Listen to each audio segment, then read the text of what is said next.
हम routine life में daily basis पर बहुत सारे कॉन्ट्रैक्ट करते हैं। सुबह से लेकर शाम तक कोई ना कोई कॉन्ट्रैक्ट कर रहे होते हैं। जैसे मान लीजिए हम शॉप पे जाते हैं, कुछ सामान खरीदते हैं, तो ऑब्वियसली क्या है कि उनके साथ हम कॉन्ट्रैक्ट कर रहे हैं। ठीक है ना, मैं दुकान पे गया, सामान खरीदा, पैसे लिए, ये क्या है, कॉन्ट्रैक्ट। सुबह उठते हैं, ठीक है, दूध वाला घर पे आता है, दूध घर पे देके चला जाता है, कि पैसे हम बाद में करते हैं, हिसाब किताब जैसे भी करते हैं, तो ये क्या है, कॉन्ट्रैक्ट है।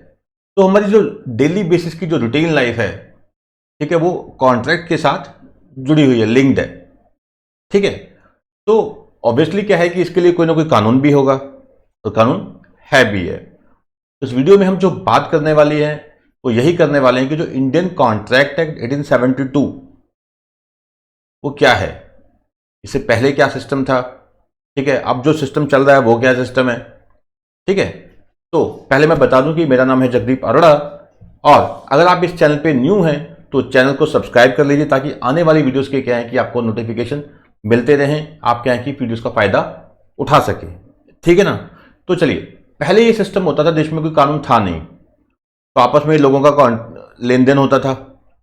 ठीक है, तो वस्तु के बदले वस्तु, हम बार्टर सिस्टम बोलते थे, ये सिस्टम हुआ करता था। अब देखिए, जैसे जैसे आबादी बढ़ती है, ट्रांजेक्शन्स बढ़ती हैं, तो सिस्टम को रेगुलेट करने के लिए कानून भी चाहिए होते हैं। तो जो लोगों के बीच में जो ट्रांजैक्शंस होती हैं उनको रेगुलेट करने के लिए एक कानून लाया गया, इंडियन कॉन्ट्रैक्ट एक्ट 1872। यानी अगर आप कोई कॉन्ट्रैक्ट करते हैं तो उसके लिए एक प्रॉपर से रेगुलेशन होने चाहिए, एक सिस्टम होना चाहिए। ठीक है, उसके लिए क्या है, कानून हमारे पास इंडियन कॉन्ट्रैक्ट एक्ट 1872।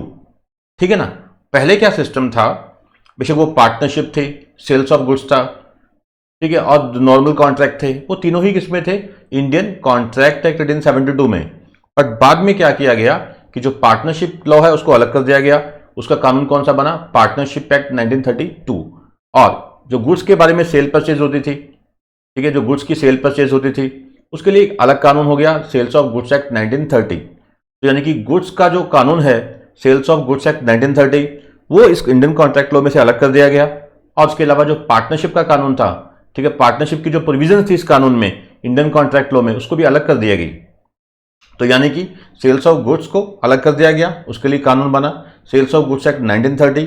और बाद में क्या है कि जो पार्टनरशिप की प्रोविजन थी इस कानून में, उसको भी अलग कर दी गई, उसके लिए अलग से कानून बना पार्टनरशिप एक्ट 1932। ठीक है, तो वो दो चीजें क्या है, अलग कर दी गई। ठीक है ना, अब इसमें जो बचा वो क्या है, इंडियन कॉन्ट्रैक्ट लॉ।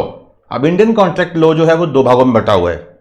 एक जो जनरल प्रिंसिपल्स हैं कॉन्ट्रैक्ट के, जब हम कॉन्ट्रैक्ट करते हैं उसके जो बेसिक प्रिंसिपल्स हैं, जैसे माइनर कॉन्ट्रैक्ट नहीं कर सकता, अनसाउंड माइंड का व्यक्ति कॉन्ट्रैक्ट नहीं कर सकता, तो जो जनरल प्रिंसिपल्स हैं वो एक पार्ट है उसका।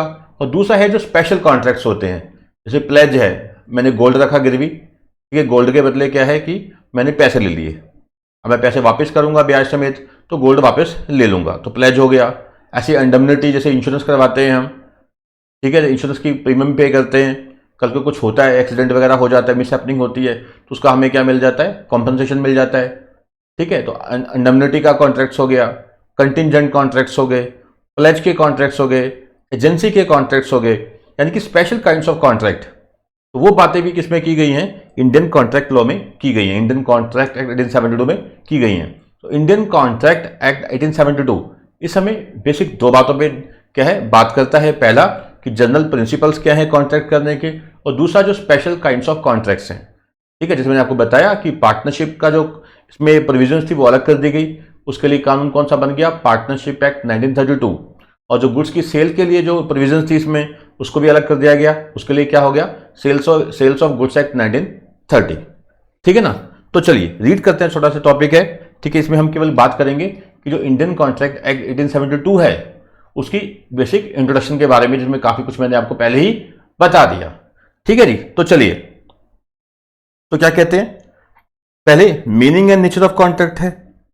ठीक है ना, तो कहते हैं कि law relating to contract is governed by Indian Contract Act 1872। तो देश में जो भी कॉन्ट्रैक्ट हमारे यहां होते हैं, ठीक है, तो उसके लिए क्या है, इंडियन कॉन्ट्रैक्ट एक्ट 1872। बट अगर अलग से एक पर्टिकुलर कॉन्ट्रैक्ट के लिए कानून बना हुआ है, उसके लिए वो पर्टिकुलर कानून लागू होगा। जैसे पार्टनरशिप के लिए क्या बना, पार्टनरशिप एक्ट 1872। ठीक है ना, गुड्स की सेल परचेज के लिए क्या बना, सेल्स ऑफ गुड्स एक्ट 1930। ऐसे ही इमूवेबल प्रॉपर्टी, घर प्लॉट वगैरह, ठीक है, ऐसी जो इमूवेबल प्रॉपर्टी है उसके लिए क्या बना हुआ है, ट्रांसफर ऑफ प्रॉपर्टी एक्ट, ठीक है, वो अलग से बना हुआ है कि नहीं। तो जिन चीजों के लिए अलग कॉन्ट्रैक्ट बने हुए हैं, अलग से कानून बने हुए हैं, तो वहां वो अलग जो कानून बने हैं, स्पेसिफिक लॉ है, वो एप्लीकेबल होंगे, ठीक है। नहीं तो जो कॉन्ट्रैक्ट नॉर्मल होंगे, बाकी के जो कॉन्ट्रैक्ट्स होंगे उस पर क्या लागू होगा, इंडियन कॉन्ट्रैक्ट 1872, ठीक है ना। तो चलिए कहते हैं कि पहले तो ये हो गया कि जो कॉन्ट्रैक्ट है उसके लिए देश में कौन सा कानून है, इंडियन कॉन्ट्रैक्ट एक्ट 1872। फिर कहते हैं कि लागू कब हुआ, ठीक है, ये लागू हुआ 1 डे ऑफ सितंबर 1872। तो ठीक है, 1872 का कानून है और लागू किस दिन से हो गया था, 1 सितंबर से, ठीक है ना। फिर कहते हैं कि जो प्रेम्बल टू द एक्ट, अब प्रेम्बल क्या होता है, इंट्रोडक्टरी पैराग्राफ, जो किसी भी कानून की इंट्रोडक्शन होती है, ठीक है, इंट्रोडक्टरी जो पैरा होता है किसी भी कानून का, लॉ का, दैट इज कॉल्ड प्रेम्बल, ठीक है। तो जो इसका इंट्रोडक्टरी पैरा है, जो प्रेम्बल है, वो क्या कहता है, it is an act to define and amend certain parts of law relating to contract. तो ये जो कानून बना हुआ है, इसका मकसद क्या है कि जो कॉन्ट्रैक्ट्स जो हैं, ठीक है, उसके पार्ट जो हैं उसको डिफाइन करना और उसको अमेंड करना, यानी कि इससे पहले जो सिस्टम होगा, ठीक है, उसको उसमें जो भी चेंज लाने पड़े वो चेंज इसमें लेके आए, है कि नहीं। तो जो कॉन्ट्रैक्ट्स होते हैं उसको डिफाइन करना, उसमें जो रिलेवेंट जो रिक्वायरमेंट्स हैं अमेंडमेंट करनी है, उसको करना इस एक्ट का पर्पस है, यानी कि कॉन्ट्रैक्ट के बारे में बताना इस कानून का पर्पस है। फिर कहते हैं कि पूरे देश में लागू होता है including Jammu and Kashmir, it extends to whole of India, ठीक है ना।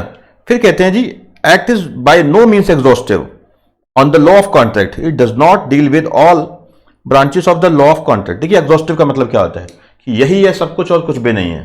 तो जैसे मैंने बताया, पार्टनरशिप के लिए अलग कानून है, सेल्स ऑफ गुड्स के लिए अलग कानून है, इमूवेबल प्रॉपर्टी के लिए अलग कानून है, इंश्योरेंस के लिए अलग कानून है, टेलीकॉम के लिए अलग कानून है, इलेक्ट्रिसिटी के लिए अलग कानून है। तो बहुत सारी चीजों के लिए बहुत सारे अलग से कानून बने हुए हैं। तो कहते हैं कि इंडियन कॉन्ट्रैक्ट 1872 ऐसा नहीं है कि सभी कानून को ये कानून रेगुलेट करता है, ऐसा कुछ नहीं है। ये कानून क्या है, एग्जॉस्टिव नहीं है, ठीक है। तो ये क्या है कि एक बेसिक जो लॉ है, जो नॉर्मल जो डेली लाइफ के जो कॉन्ट्रैक्ट्स हम करते हैं कमर्शियल वगैरह, ठीक है, कमर्शियल कॉन्ट्रैक्ट्स जो हैं उसको ये रेगुलेट करता है, ठीक है। अगर किसी स्पेसिफिक ट्रांजैक्शन के लिए कोई स्पेसिफिक कानून बना हुआ है तो वहां पे वो स्पेसिफिक कानून लागू हो जाता है, ठीक है ना। फिर कहते हैं कि 10 contracts related to partnership, sales of goods, negotiable instrument, insurance etcetera dealt with by separate act. जैसे मैंने बताया कि पार्टनरशिप के लिए क्या है, पार्टनरशिप एक्ट 1932, ठीक है। सेल्स ऑफ गुड्स के लिए क्या है, the sales of goods act 1930।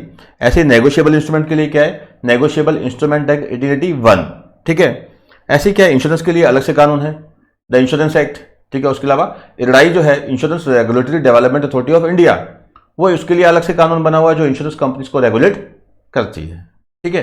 तो जहां पे जिन चीजों के लिए अलग से कानून बने हुए हैं, तो वो अलग से जो कानून बने हैं वो उन चीजों को रेगुलेट करते हैं, उन मुद्दों को, उन कॉन्ट्रैक्ट्स को वो अलग से बने हुए कानून रेगुलेट करते हैं, सिंपल, ठीक है। जैसे मैंने बताया था कि ये जो इंडियन कॉन्ट्रैक्ट 1872 है, ये बेसिकली 2 पार्ट्स में बटा हुआ है। तो जो पहला पार्ट है वो डील करता है कि जो लॉ ऑफ कॉन्ट्रैक्ट है, ठीक है, उसके जो जनरल प्रिंसिपल्स हैं। अब देखिए कॉन्ट्रैक्ट जब हम करते हैं, तो जैसे मैंने बताया आपको कि माइनर कॉन्ट्रैक्ट नहीं कर सकता, अनसाउंड माइंड का व्यक्ति कॉन्ट्रैक्ट नहीं कर सकता, ठीक है। तो कुछ एक लोग ऐसे हैं जो इनएलिजिबल हैं, और कॉन्ट्रैक्ट को करने के भी तरीके होते हैं, ऑफर होती है, एक्सेप्टेंस होता है, ठीक है, प्रॉमिस होता है, प्रॉमिस के बाद कॉन्ट्रैक्ट बनता है। तो ये सारी बातें क्या हैं कि बेसिक प्रिंसिपल्स होते हैं किसी कॉन्ट्रैक्ट को करने के। तो enter into a contract there are certain general principles. तो पहले पार्ट में वो जनरल प्रिंसिपल्स की बात की गई है, ठीक है। And therefore applies to all contracts in respective of their nature, यानी किसी भी कॉन्ट्रैक्ट को करने के, बेशक वो पार्टनरशिप का है, सेल्स ऑफ गुड्स का है, ठीक है, या फिर वो प्रॉपर्टी का, इवन जो इस एक्ट के दायरे से बाहर है, तो किसी भी कॉन्ट्रैक्ट को करने के कुछ जनरल प्रिंसिपल्स होते हैं। तो जो जनरल प्रिंसिपल्स है इस कानून में बताए गए हैं, जो वहां पे भी लागू होते हैं। अब दोबारा इस बात को ध्यान समझिए, देखिए बेशक पार्टनरशिप के लिए एक अलग से कानून बना है, द पार्टनरशिप एक्ट 1932, ठीक है। अब पार्टनरशिप दो लोग जब करते हैं, ए और बी मान लीजिए पार्टनरशिप करते हैं, तो उनके बीच में कॉन्ट्रैक्ट हो गया पार्टनरशिप का। ये बिल्कुल सही है कि पार्टनरशिप के लिए अलग से कानून बना हुआ है, द पार्टनरशिप एक्ट 1932। बट अब उसके जो जनरल प्रिंसिपल्स हैं, किस प्रकार से उसकी पार्टनरशिप की ऑफर होगी, किस प्रकार से दूसरा व्यक्ति एक्सेप्टेंस देगा, ठीक है, क्या माइनर वो पार्टनरशिप कर सकता है कि नहीं कर सकता, ठीक है, क्योंकि पार्टनरशिप भी एक कॉन्ट्रैक्ट है आपस में दो लोगों का, दो या दो से ज्यादा लोगों का। अब उस कॉन्ट्रैक्ट को करने के जो बेसिक जनरल प्रिंसिपल्स हैं वो पार्टनरशिप या सेल्स ऑफ गुड्स एक्ट में आपको नहीं मिलेंगे, वो जो बेसिक जनरल प्रिंसिपल्स हैं वो यहां पे मिलेंगे आपको, ठीक है, कि माइनर कॉन्ट्रैक्ट नहीं कर सकता, ऑफर होगा, एक्सेप्टेंस होगा, ये जनरल प्रिंसिपल्स होते हैं, वो सारे कहां मिलेंगे आपको, इंडियन कॉन्ट्रैक्ट एक्ट 1872 में, ठीक है ना। तो चलिए, और जो सेकंड पार्ट है, जैसे बताया था मैंने कि वो स्पेशल काइंड्स ऑफ कॉन्ट्रैक्ट्स में डील करता है, जैसे इंडेमनिटी हो गया, ठीक है, इंडेमनिटी क्या, जैसे इंश्योरेंस की मैंने एग्जांपल दी थी, हम इंश्योरेंस करवाते हैं, उसका प्रीमियम पे करते हैं, किस्त पे करते हैं, कल को कुछ हो जाता है तो इंश्योरेंस कंपनी हमें इंडेमनीफाई करती है, यानी जो लॉस है उसको मेकअप करती है, नुकसान की भरपाई करती है। तो जैसे इंडेमनिटी का कॉन्ट्रैक्ट है उसकी बात कहां की गई है, second part of Indian Contract Act 1872 में। उसके अलावा जो गारंटी है, ठीक है, ए ने बी के बिहाफ पे गारंटी दी, ठीक है, कि कल को ये पैसा नहीं देगा तो मैं भरपाई करूंगा लॉस की, ठीक है। बेलमेंट हो गया, जैसे मैंने अपना ये पेन आपके पास रख दिया 10 दिन के लिए, तो मैं कौन हूं, बेलर हूं, आप कौन है, बेली है, तो ये बेलमेंट के कॉन्ट्रैक्ट, ये भी कहां जाएंगे, इंडियन कॉन्ट्रैक्ट लॉ के सेकंड पार्ट में है, ठीक है। प्लेज हो गया, ठीक है, जो गोल्ड की एग्जांपल मैंने दी, ठीक है, गोल्ड में क्या होता है कि मैंने आपके पास सोना गिरवी रख दिया, ठीक है, और कुछ पैसे उधार पे ले लिए, ठीक है ना, तो मैं पैसे आपके वापस दे दूंगा ब्याज समेत, और अपना सोना जो है गोल्ड है छुड़वा लूंगा आपसे, this is called pledge. Agency है, आपने देखा होगा कि लोग एजेंट बनते हैं काफी, ठीक है, एक प्रिंसिपल होता है, एक एजेंट होता है कि नहीं, तो एजेंट जो होता है वो प्रिंसिपल के बिहाफ पे काम करता है, उसके लिए कुछ कमीशन लेता है। तो इंडियन कॉन्ट्रैक्ट लॉ यानी कुल मिला के दो भागों में बटा हुआ है, एक पार्ट 1 उसमें बात की गई है जो जनरल बेसिक प्रिंसिपल्स है किसी भी कॉन्ट्रैक्ट को करने के, और जो दूसरा है वो पार्ट है बात करता है स्पेशल कॉन्ट्रैक्ट के साथ, ठीक है, जैसे एजेंसी का हो गया, इंडेमनिटी का हो गया, प्लेज का हो गया, ठीक है। इस प्रकार के जो कॉन्ट्रैक्ट्स हैं वो क्या हैं, सेकंड पार्ट में आते हैं। और सबसे इंपॉर्टेंट बात ये याद रखनी है कि जो इंडियन कॉन्ट्रैक्ट लॉ है ये एग्जॉस्टिव कानून नहीं है, बहुत सी बातें ऐसी हैं जिनके लिए अलग से कानून बने हुए, जैसे मैंने बताया कि सेल्स ऑफ गुड्स एक्ट है, नेगोशिएबल इंस्ट्रूमेंट एक्ट है, इंश्योरेंस एक्ट है, ठीक है, तो इन चीजों के लिए अलग से कानून बने हुए हैं। ये कानून बट बहुत ही इंपॉर्टेंट है, वो इस लहजे से इंपॉर्टेंट है क्योंकि कोई भी कॉन्ट्रैक्ट करते हो, बेशक आप इंश्योरेंस का, सेल्स ऑफ गुड्स का, कोई भी कॉन्ट्रैक्ट करते हो, उसके जो बेसिक जनरल प्रिंसिपल्स हैं वो इंडियन कॉन्ट्रैक्ट एक्ट 1872 में लिखे हैं। तो ये कानून तो क्या है कि एक बच्चे को भी पता होना चाहिए, जिस व्यक्ति ने केवल +2 भी की हुई है, 10th पढ़ा हुआ है, ठीक है, उसको भी इस कानून की जो बेसिक जानकारी है वो होनी चाहिए, ठीक है जी। तो इस वीडियो में इतना ही है। अगर अभी तक आपने चैनल सब्सक्राइब नहीं किया तो चैनल सब्सक्राइब कर लीजिए और जो बेल आइकन है उसको प्रेस कर दीजिए, ताकि आने वाले समय में आपको क्या है कि जो इंपॉर्टेंट वीडियोज है हमारी उसके नोटिफिकेशन मिलते रहें। और अगर क्या है कि अगर आप हमसे वीडियो बाय करना चाहते हैं, वीडियो लेक्चर्स बाय करना चाहते हैं, तो नीचे दिए गए नंबर पे क्या है कि आप कॉल कर सकते हैं या फिर आप हमें व्हाट्सएप कर सकते हैं। हम क्या है कि बहुत ही अफोर्डेबल प्राइसेस पे वीडियो लेक्चर्स अवेलेबल करवाते हैं। Thank you.